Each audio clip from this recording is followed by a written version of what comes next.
Good morning, good morning, good morning, and welcome to another episode of On the Couch with Creatives. I say good morning because I'm here in the UK, but good afternoon or good evening if you're anywhere else in the world. I'm Melanie Perry. And I'm Julie Hyde-Mew. And this is On the Couch with Creatives.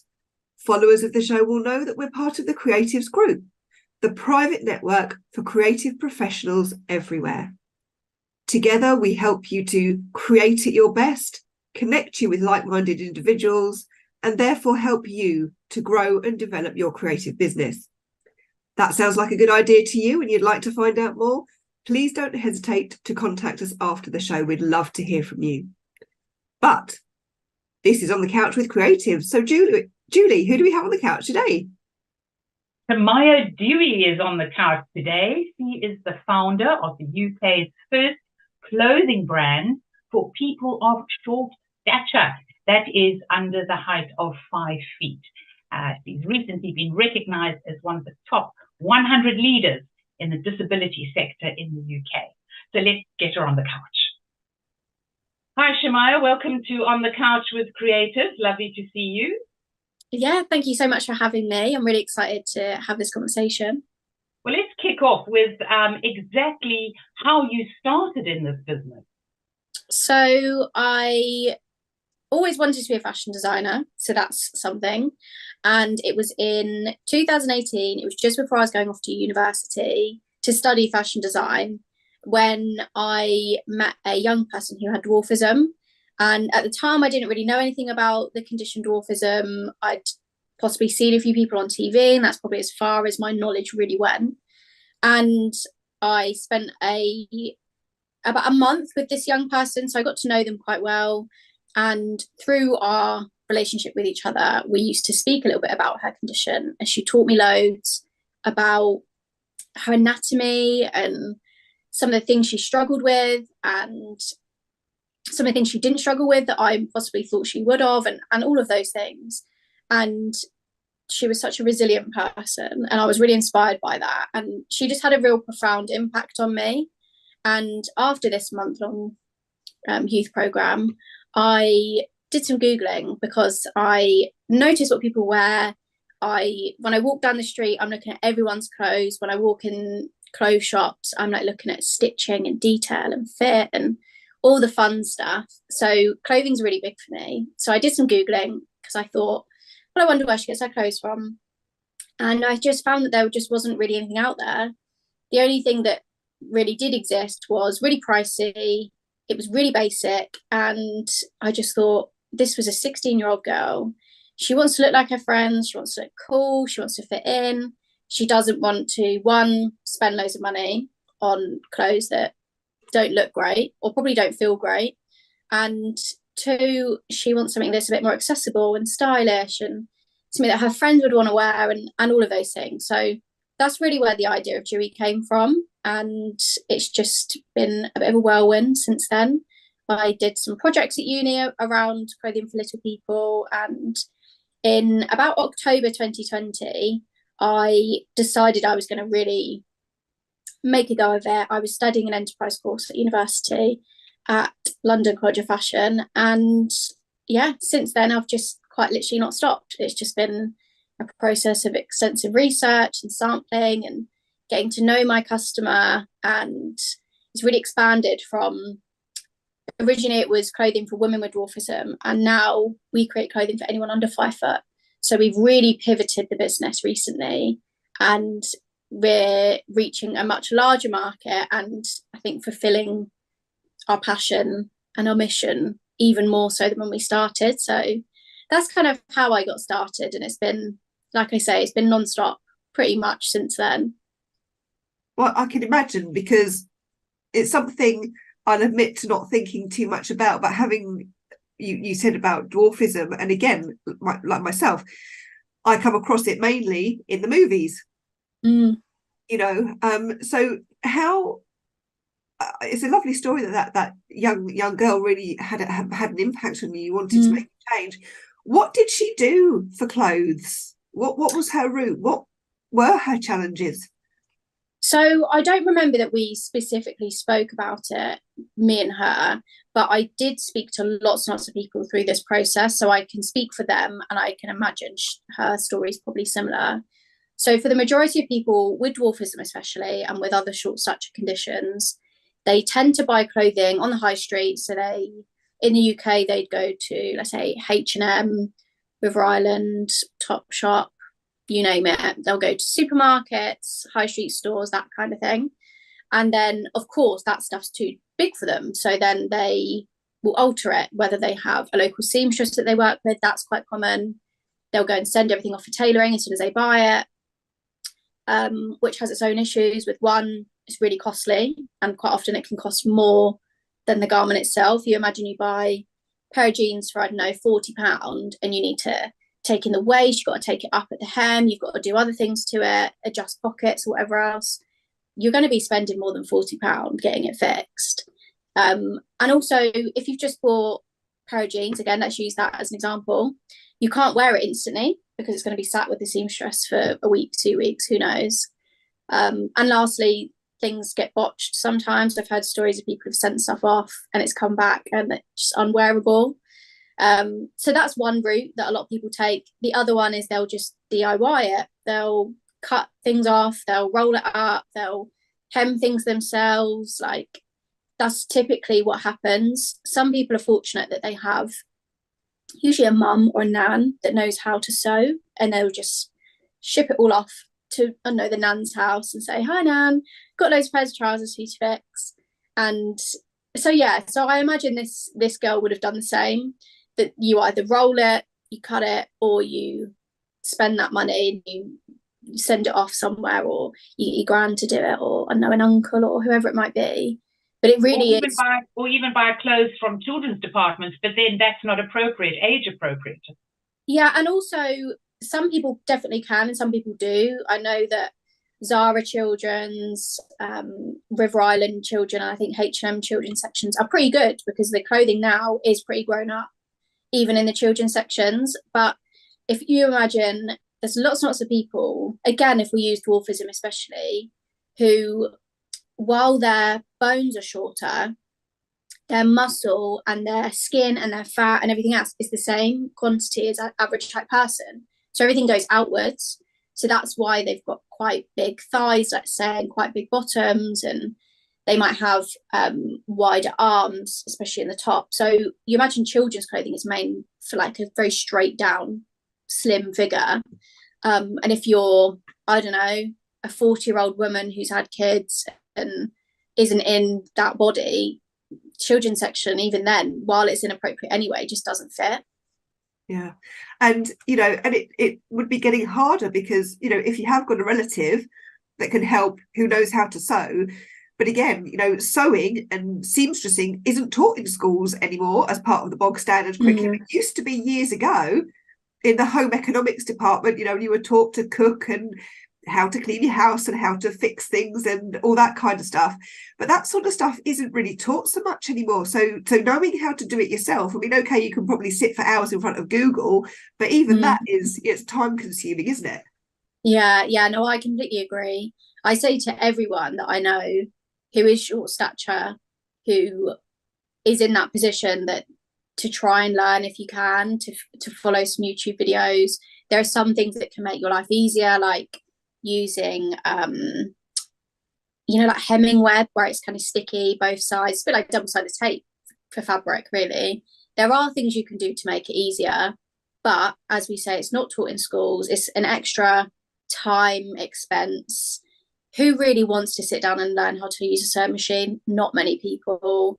Like, even as a fashion designer, it's taken me years to actually enjoy the process.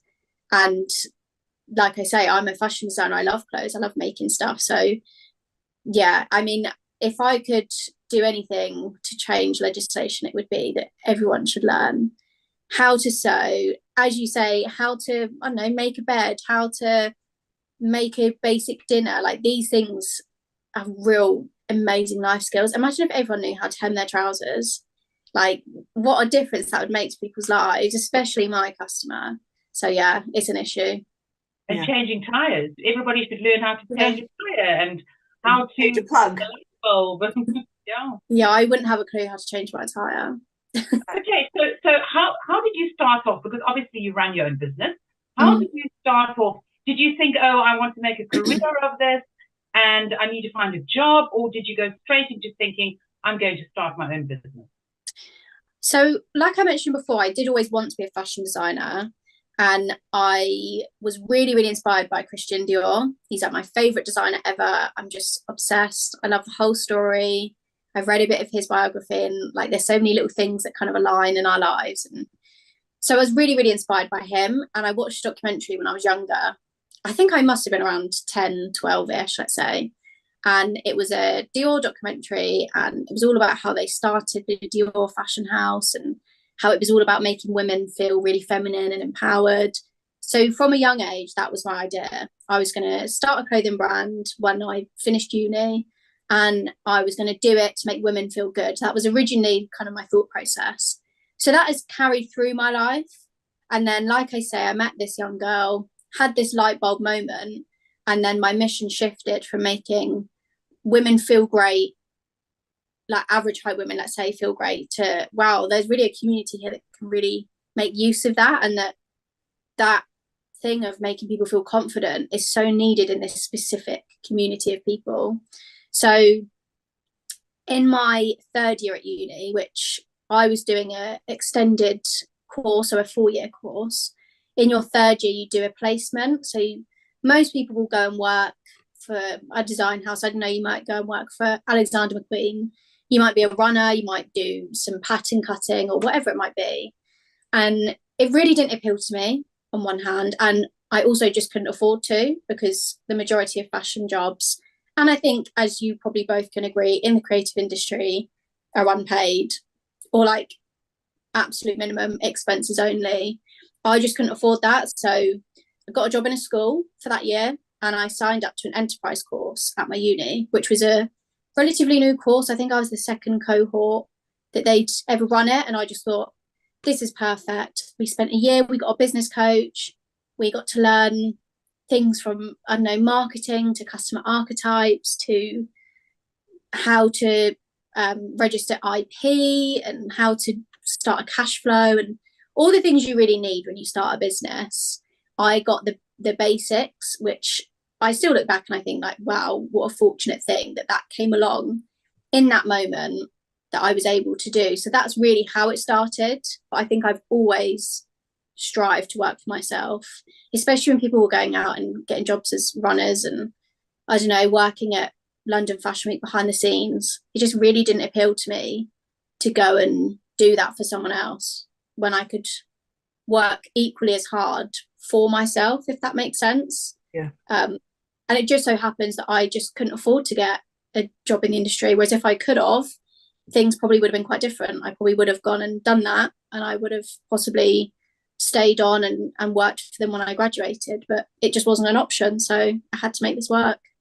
It's iniquitous because those kind of creative industries just don't even get to see some of the most amazing talent because the talent can't afford to work for them. Yeah. It's mind-blowing. It really is. Nobody should really be paying to go and work for somebody else. You know. And I do have this problem within the TV and film industry. Any big brand, you know, you get that, oh, well, we are so big and you should be on your bended knee for the love of coming to work for us. No, they're still people, still got mortgages to pay or bills to pay or rent to pay.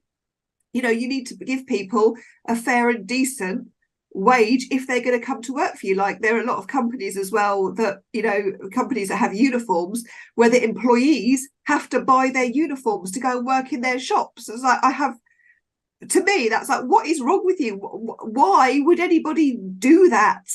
You know, I think it's absolutely absurd. It is absurd. I used to work in a pretty high end, it's like a premium retail shop in the UK while I was at uni, and we'd get, I think it was like £100 allowance, which in this particular shop, £100 didn't even get you like a blouse, let's say. So then you'd have to spend like a good couple of hundred just for some uniform. and you would just have to just wash it a million times and get as much wear out of it as you could. But yeah, I completely agree. Like, the whole system is pretty messed up, especially with those big brands, like I mentioned, like Alexander McQueen, let's say, some of those massive names that we know have a lot of money, millions and billions of pounds, yeah, could afford to pay an intern at least a minimum wage or at least a living wage. But I mean, in my case, it worked out well because it pushed me to do what I wanted to do, and I got to learn from business coaches and other people in the business realm. So it can work out, but it's definitely unfair. Are you a sole operator or do you have a staff? So I very recently actually developed a bit of a team. So I've got a couple of other business partners now, but for the first almost 3 years, it was just me. It's literally the past month or two, I've kind of expanded and started to build a team, which is really exciting. It's very nice to not be doing every single little job on my own, and having other people that know more about, I know, finance than I do. Because I always think when you're doing it on your own, you obviously have to wear every hat possible. And while lots of us can kind of make do, like I did all right in maths at school, that's fine. But that was learning, I don't know, timesing and dividing. I wasn't being taught how to set up a cash flow, or, do you know what I mean? I wasn't taught how you work out your taxes at the end of the year or whatever it might be. So it's lovely to have some people to help me now.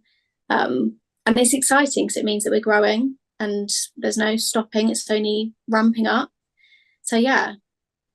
So now, sorry, Melanie. I was saying, so now your business is developing. What do some of your clients say about you for providing the service that you provide? So it's been really lovely. The past, as I say, roughly 3 years, because it is about 3 years now. As I say, it was October 2020. The feedback has always been positive, which in the beginning I was really nervous. I'm an average height person. I'm like 5'2", so relatively small, but not a short stature person. And I'm non-disabled, so I don't have any personal lived experience of the client that I designed for. So there was that worry that people were going to look at me and think, why is she doing it? Like, what's she getting out of it? Or thinking I had the wrong intentions. But fortunately, as I say, it's been positive the whole way. And I think the biggest feedback I get now, especially as things are growing and the reach is growing and all sorts, the biggest feedback is like a thank you. People just want to say, thank you so much for doing this. And people will message and say like, oh, I'm 4'7" and I've been waiting for this my whole life. I just want to thank you for what you're doing. And I'm really excited for what's next. And you'd be so shocked how many people live their whole lives, their entire lives, without wearing clothes designed for their bodies. And I speak to so many people. I had a message from someone recently that was, I think she said she was 79 and she was, I don't know, let's say 4'8". She was relatively small. And it's the first time she'd seen this. And it's like the first time she had that like hope of, wow, I might be able to buy something soon that fits and I don't have to alter it and it makes me feel good. So yeah, that's the biggest piece of feedback that I get nowadays. It's just a thank you. And usually people tell me a little bit about their story of how long they've been waiting for this, or possibly they've had this idea and they've just been waiting for someone to do it. So it's really nice and it's a good motivator every day. And I open my inbox and I see messages like that. How do you get clients and how do they find you?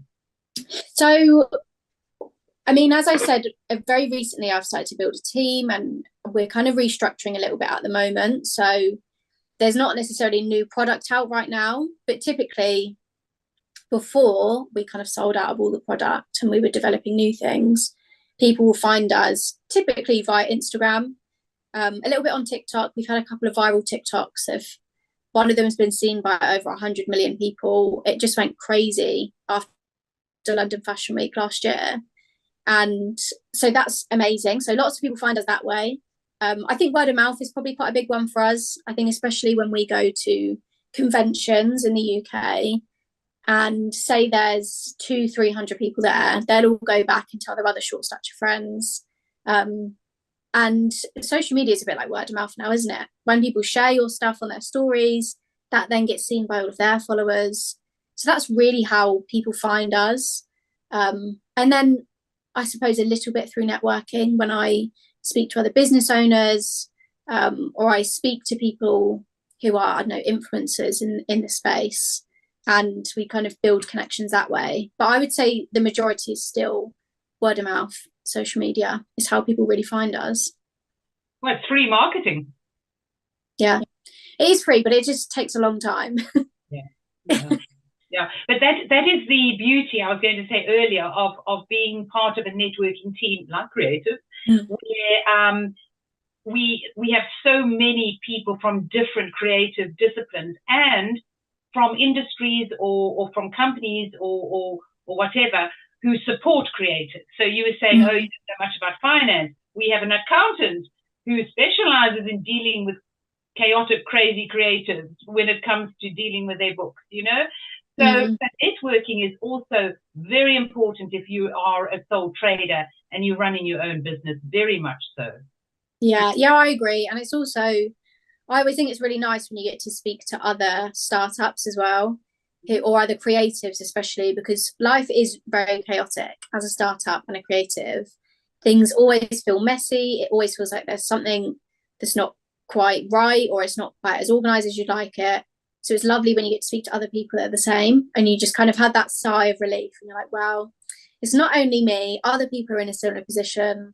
It feels really nice. So the networking has been a really important part of, I think, me even just building my confidence that I am capable. While things may feel messy, everyone's journey probably looks similar or different. And yeah, it's been really nice to have support systems around me. And it's not just professional support systems, because we find in creative, Melanie gets COVID again and everybody says, oh, I hope you get better soon, Melanie. And then one of our members is just recently been in hospital. And, you know, and it's almost like having a family. Yeah, no, it really is. I used to always say there's a group of us adaptive designers in the UK, and we're like a little family. And when we get to see each other at, I don't know, different conferences, and if we ever do panel talks and we get together, it really is like a little family. Everyone's excited to see each other. And yeah, like when someone comes down sick, everyone's sending their love. And it is really nice. Like you say, it is like having another family. And it's really lovely that we're in similar spaces, that we can understand each other on a different level. Yeah, absolutely. You need that, because it running your own business is tough. You know, people sort of say you've got to be a certain kind of crazy to run your own business, and I suppose it's true. And you know, sometimes in your 3 years when you're first starting out, it can be quite lonely. You know, and you do have those mind monkeys like, am I doing the right thing? Should I be doing this? Am I doing it right? Am I doing it wrong? And if you've got people around that can just lift you up when you need it, it's just invaluable, isn't it? Yeah, definitely. And like, I've definitely had those moments. I'd say maybe like once every 6 to 8 months, let's say, I'll have a bit of a moment where I'm like, oh my God, am I doing the right thing? Like just before the summer, I started applying to marketing jobs because I was like, what am I doing? Like, I need to get a job and I need a salary and I need to just stabilize my life. And then I got the job. Obviously, I didn't want it, so I turned it down and carried on what I was doing.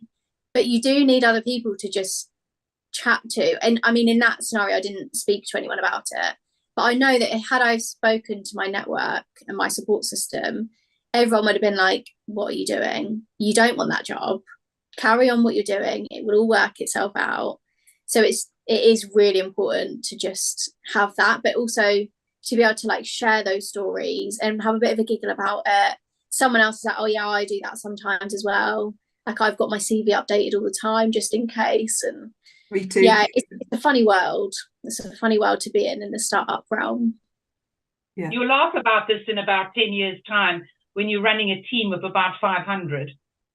Yeah, I know, that is what I always think, is I'll look back and just think, imagine if I'd gone for that marketing job, then what would have happened? Or imagine if I'd, like we say, if I'd gone into the industry at uni instead of doing this enterprise course and starting my business, how different would my life have been? It's crazy to think. Yeah. You'll be saying, I'm going to get a proper job for a holiday. Yeah, yeah, literally. Yeah, because I need a break. I'm going to go get a proper job. that is the thing, isn't it? Like you say, it's so chaotic and crazy. And as I say, like things have been ramping up recently and there's a lot going on behind the scenes. So it means that my days are, instead of being like an 8-hour day like usual, they're probably more like a 12 to 14-hour day. So when you get into this, it really is like a type of crazy. You've got to be so passionate and so motivated and resilient to just get through every day and just get all of these tasks done with a never-ending to-do list that just gets bigger and bigger and bigger. Yeah. But it's a lot of fun, and there's so many pros to it that I could never imagine just going and getting that marketing job. Couldn't imagine it. So what's next for Dewey Fashion as you're growing? What are your plans? Can you say what your plans are, or is it all top secret? No, I can definitely talk a bit about it. So as I mentioned, it's only really quite recently that we've pivoted away from clothing for people with dwarfism to clothing for people under 5 foot. So definitely I'm in a stage of still learning. I'm always learning every day. I'm learning through the people that I follow, the communities that I'm part of, the different organizations that I now follow, because lots of people don't think about it, but to be short stature, some people don't have conditions. Some people are just small. They just have a small family, whatever it might be. Other people might have growth hormone deficiencies. They might have conditions like Down syndrome or cerebral palsy or spinal muscular atrophy, and so many conditions that fall under the short stature bracket. So while before I was focusing on dwarfism, I now have lots of other things to learn. So I spend a lot of time learning. Quite recently, I developed a kind of second iteration of our size chart. So as you would imagine, if you go into, let's say, H&M in the UK, you go and walk into a shop, you know you could get a small, medium or large, whatever you choose to buy, and you know roughly it's going to fit. Whereas, of course, with my customer, I had to create that. So I've had to take data points from so many people and kind of curate one. So I've spent some time doing that recently. And that's all going to influence the new collections. And the new collections will be more height inclusive. Before, I was designing for people who were roughly 4 foot, let's say, because I always found that tend to be an average with people with dwarfism. But as I say, we've pivoted. We've got a much larger market now. Lots and lots of people message me who are 4'7" or 4'9" or 4'11", or they're just under that 5 foot bracket. So going forward, we'll have different leg lengths and different sleeve lengths to really cater to those people, because that's really, if you really simplified the whole thing, our whole mission, it really is about having a different sleeve and leg length. So to put it really simply, the mission behind Dewey really is to offer clothing that has different leg lengths and sleeve lengths. If we just took all of the other stuff out of it, all the other stuff we're passionate about, if we can produce clothing for people under 5 foot that has different arm lengths and sleeve lengths, we'll be catering to so many people. So that really is what we're working on. We're working on new collections that are height inclusive and size inclusive. And just, I'm really passionate about simplifying things as much as I can, because as I mentioned earlier, until now, our customer goes to the high street, they pick something up, they have to alter it or cut it or whatever they do. I really want this to be a simplified journey so that they can buy easily and they don't need to feel so different, because I think that's a really big thing that our customers struggle with, is just feeling very different. And so yeah, so that's kind of what we're working on. It's a little bit secretive, but that's kind of the main mission that we're working towards at the moment. How do you get your ideas for fashion? I mean, obviously you follow fashion trends, but do you nix some ideas, or do you make up your own design? I've always really loved clothing that just looks really good. Like, I just love clothing that's just fitted really well, makes people look great, really flatters people's figures or whatever it might be. So I'm definitely influenced by what I see people wearing. Again, as I mentioned earlier, if I go and walk down the street, I will just notice what everyone wears and I'll just pick things up. So I kind of get inspiration from everywhere, I think.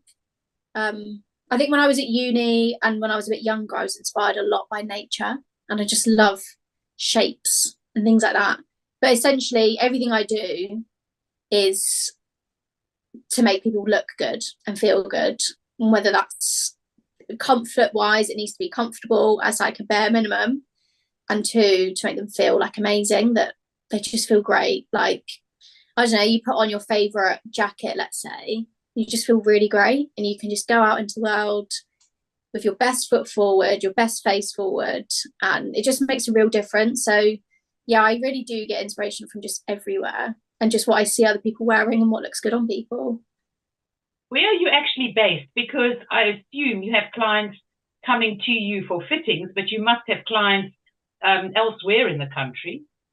Yeah, so I don't really do many in-person fittings. The majority of things are done over Zoom nowadays. I'm based in Hampshire in the UK, so I'm right down on the south coast, like as far south as you can get. That's where I am. But yeah, I have clients everywhere. Like, very recently sent out a suit to a lady in Australia. I've been working with another girl actually in Australia on her dress for formals, and they go all around the UK, they go out to America. The clients are everywhere, so Zoom comes in very, very handy when we do fittings. And we always do samples just to make sure things are going to be fitted well. But it's exciting to work with people from all over. It's something that I'm very passionate about, and I'm glad that I've been able to do it so early on. Fantastic. It sounds amazing. What are your 3 top tips, CHAMIAH, for anybody listening to this thinking, wow, that sounds amazing, or young fashion designers who are thinking about branching out into a new niche that maybe somebody's not covered before?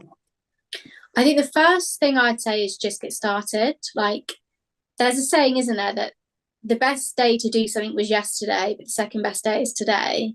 And it's so true that you just have to get started. Like, whatever it is, just do it now. Even if you don't feel ready, you don't feel qualified to, at the very least, you could come up with a name for the business, or you can come up with a colour palette that you like, or whatever it is. Like, start now would be my first tip. Just start. You don't need to know everything. I certainly didn't know everything. I don't think anyone who starts a business knows everything in the beginning, but you just get started. Otherwise, it will never happen. I think the second piece of advice I would say is, especially for people looking to go into niches, and especially I think with disability, is not to be scared, because so many people are really nervous of saying the wrong thing, so they just don't do it. But anyone, I think, in the disabled community will tell you that they would rather you just asked, or they would rather you just tried and got it wrong, and then they can just tell you the right way next time, and you just learn. I make mistakes sometimes. I definitely say things wrong and have to get picked up, and then I change it, and we all learn every day. Things change all the time, especially in today's day and age. Language changes constantly. Like, the kind of things you should say or shouldn't say changes on like a monthly basis. So just don't be scared, just do it. People will appreciate your effort. And what would my last tip be? I think my last tip probably would be around burnout and overworking yourself. As I said, my days at the moment are like 12, 14 hours a lot of the time. They're really, really long. They're very intense. They don't stop. So being kind to yourself is definitely something that I've learned. Is if I wake up one morning and I'm absolutely exhausted, I'll just snooze my alarm, and the other morning I woke up and I was knackered. So I just gave myself an extra half an hour to just sleep. Just being kind to yourself when you can. And the benefit of working for yourself, as I do, as much as I do need to get as much packed into my day, if I am really knackered, I can have a slower morning, or I can say to myself, right, at 5 p.m. tonight, I am actually going to stop, and I'm going to go and sit on the sofa, watch TV, whatever it might be. It's just be really kind to yourself, because it's tough. And like you've mentioned earlier, it's lonely. Speak to people, have a chat with someone if you're struggling and you think you need to go and get a marketing job. You don't, just go and chat to someone. I'm sure you'll get over that phase. So yeah, I think that's probably my 3 top tips for people wanting to get started. And how do people get hold of you? So the majority of people will find us on Instagram. Our handle everywhere now is Dewy_clothing. And otherwise, LinkedIn for me personally is just CHAMIAH Dewey, my name. which I'm sure people can see in the show notes or tagged somewhere.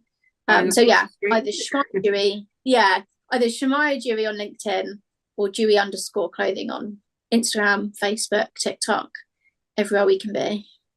Fantastic. Now we're going to delve into that creative brain of yours, CHAMIAH. And I'm going to ask you to pick a card for our Values Jam game, and we shall ask you about whatever value you pick in a creative way. Okay. Just so how do I just tell you to stop? Yeah. Stop. All right in the middle. Okay, what did you pick? What did you pick? Oh, this is a very good one too. Our guests pick the most brilliant cards that are just so apt all the time. It's brilliant. Really? You picked fulfillment. Oh, interesting. Fulfillment. I think that's a very good card for you and your business. So, CHAMIAH, what does fulfillment mean to you? What does it look, feel, and sound like? Ooh. I think it looks like, I'm imagining my life from a bird's eye view, and I'm thinking it looks like waking up every day looking forward to what you do and having a purpose behind it. As much as we can enjoy, I don't know, I enjoy drawing, let's say. The purpose behind that is just that it relaxes me. But I'm talking about in a work sense. The fulfillment is that you wake up every day excited to work and excited to fulfill that dream, especially, as I said, when you have really long days and you've got lots to do. If you don't have that purpose and fulfillment behind it, then you're stuffed. Was it feel was the next one? Yeah, feel like. What does it feel like? I think fulfillment feels like a big warm hug with like a big, you know, one of those like big snuggly fleeces. I can imagine just someone that hugging me with a big snuggly fleece. And just feeling fulfilled and content. And smell was the other one, wasn't it? Sound. Oh, sound. Ooh, but we can talk about smell. Yeah. We don't mind talking about smell. Okay. I was just thinking with smell, maybe like a good candle. Feels like a very fulfilling smell, like a nice vanilla-y candle. Nice. And sound, the first thing my brain went to was the sound of like a crowd cheering. And that took me straight back to when I did London Fashion Week in 2022, and that was the first time I'd done Fashion Week. It's obviously for my brand, and once all the models had finished and everyone was just clapping, that felt like pure fulfillment of like, I've just done this thing and everyone's happy. So I think a room of people clapping would be my sound. Wonderful. And we are really clapping you on, CHAMIAH, because it sounds like you have a wonderful business going there, and it can only get bigger. It can only expand. So onwards and upwards. Yeah, no, that's what I always say. It can only get bigger. We just keep plodding along. We just get bigger and bigger each year and just impact more and more people positively each day. It's a lovely thing to be able to do. I'm very privileged to have such a meaningful job. I really enjoy it.